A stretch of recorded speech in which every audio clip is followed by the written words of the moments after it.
саламатсыздарбы балалар? Biz қазір сабағымызды бастамас бұрын бірінші топқа бөлініп алайық. Мына картаның үстінде балалар асықтар тұр, астында сендердің топтарың жасырылған. Кәнекей келіп, әрқайсы өзінің тобының қайсы екенін көріп топқа бөлінеміз.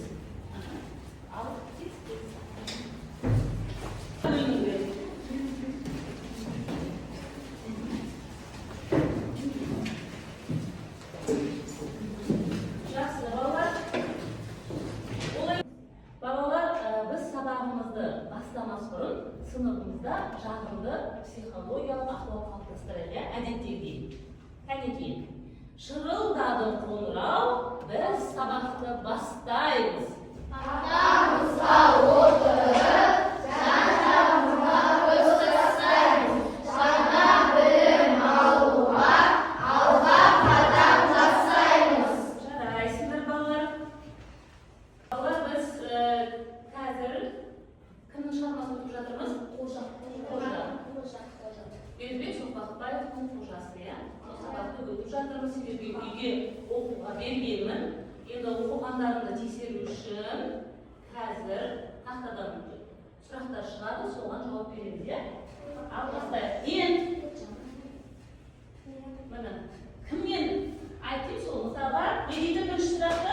Біреуді біреуге атыстырып, от тастап жүретін қу, сабақ үстінде сылбырлап, сыртындағы ішкім?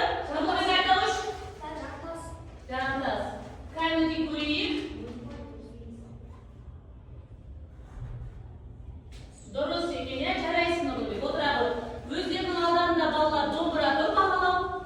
Сол бойынша бір бал қосамыз. Үй жұмысында бір сұраққа бір бал көтереміз. Мен оқулық емес, қанталамын. Сіздің не шаруаңыз бар, қоя беріңіз деген кім? Айтөлек. Қожа. Жарайсың. Көрейік.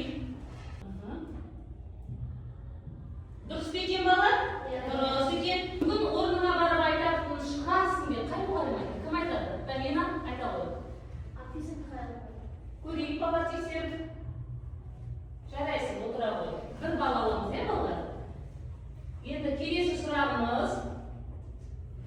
Мен сенің әкеңе қарызды бер адаммын. Менің мойнымда оның тиын емес, теңге емес, бақандай бір қарасы жүр деп кім айтты? Кім айтты? Ализа?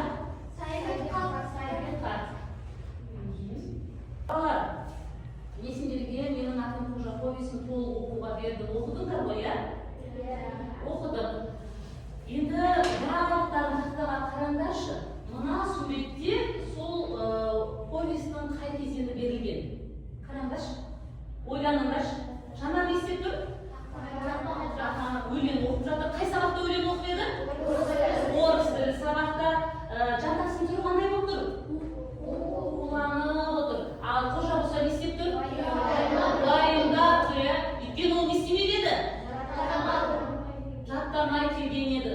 Сонда балалар, біздің бүгінгі сабағымыздың тақырыбы менің атым Қожа повесінен дайындықсыз келген бір күн. Болса балалар, біздің бүгінгі сабағымыздың тақырыбы менің атым Қожа повесінен үзінді дайындықсыз келген бір күн. Бөліміз адамгершілік, асыл қасиет.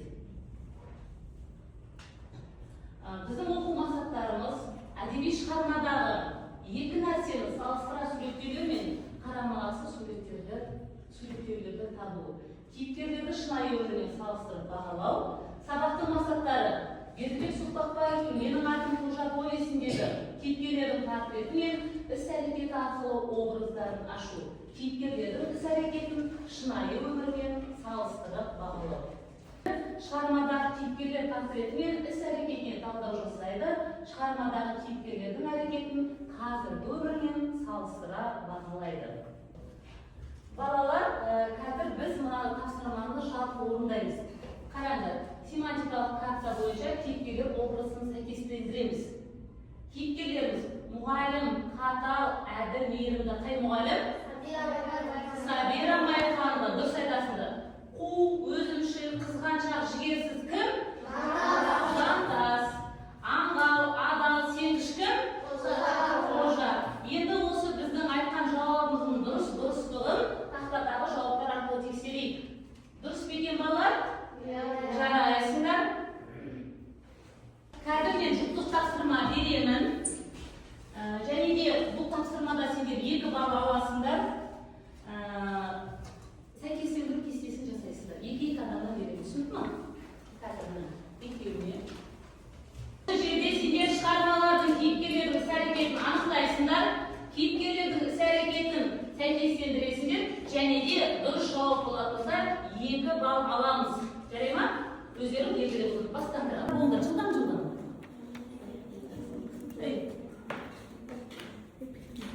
Қолдарға мамасы. Өздерің білесіңдер ғой, енді қайсы дұрыс соны сәйкестендіресің. Болыңдар. Нұрай, сен айта қойшы. Сабақ, бірінші сұрақ.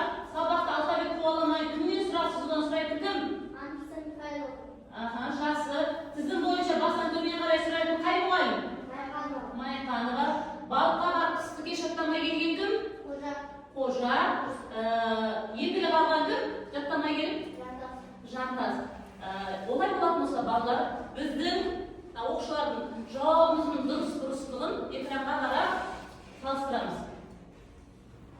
Ал, оқыңдар сабақта алфавит қуаламай кімнен сұрақсыз кетсе содан сұрайтын кім екен? Анфиса Михайлова. Дұрыс па бәріміздікі? Тізім бойынша төмен қарай сұрайтын қай мұғалім? Майқанова. Дұрыс екен бәрімізде. Балыққа барып қысқы кешті жаттамай келген кім? Қожа. Қысқы кешті жаттамай келіп екілік алған кім екен? Жантас. Жарайсыңдар. Кімде дұрыс болды? 2 балды қосамыз. Салыстыру аймағы кестесі. Қазір мен топтық жұмыс беремін. Тыңдаңдар балалар, мұқият. Топпен орындаймыз. Жаңа жұптық жұмыс болды ғой. Бұл топтық жұмыс. Бірінші топқа Жантастың тобына бірінші топ, мынау екінші топ Қожаның тобы, үшінші Жанардың тобы. Міне бірінші топқа балалар сырт келбетін жазасыңдар. Қожа мен Жантасты салыстырамыз. Мұқият тыңдаймыз балалар.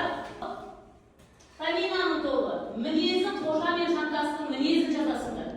Қожа, Жантас деп өздерінің фантазиясын жазасыздар. Және де үшінші топ дайындықсыз келген бір күн үзіндісінен маңызды іс-әрекет жазасыздар. Қожаныкін және Жантастыкын. Содан кейін 2 топта, 3 топта кейіпкерге баға бересіңдер. Тыңдап отырсыңдар ма? 3 топта кейіпкерге қандай баға бересіңдер? Қожаға, Жантасқа. Ал баға. Қожа өте адал және сенгіш бала. Ал Жантас қызғаншақ және басқаларды жамандап жақсы көреді. Кетсеміз балалар? Жақсы отыра қойыңдар. Келесі отырайын. Жақсы. Жанардың тобы, келе қойыңдар. Сендердің балалар тапсырмалары қайсысы еді? Дайынсыз келген бір күн үзілсе ең маңызды іс-әрекет. Енді Қожаның әрекетін айта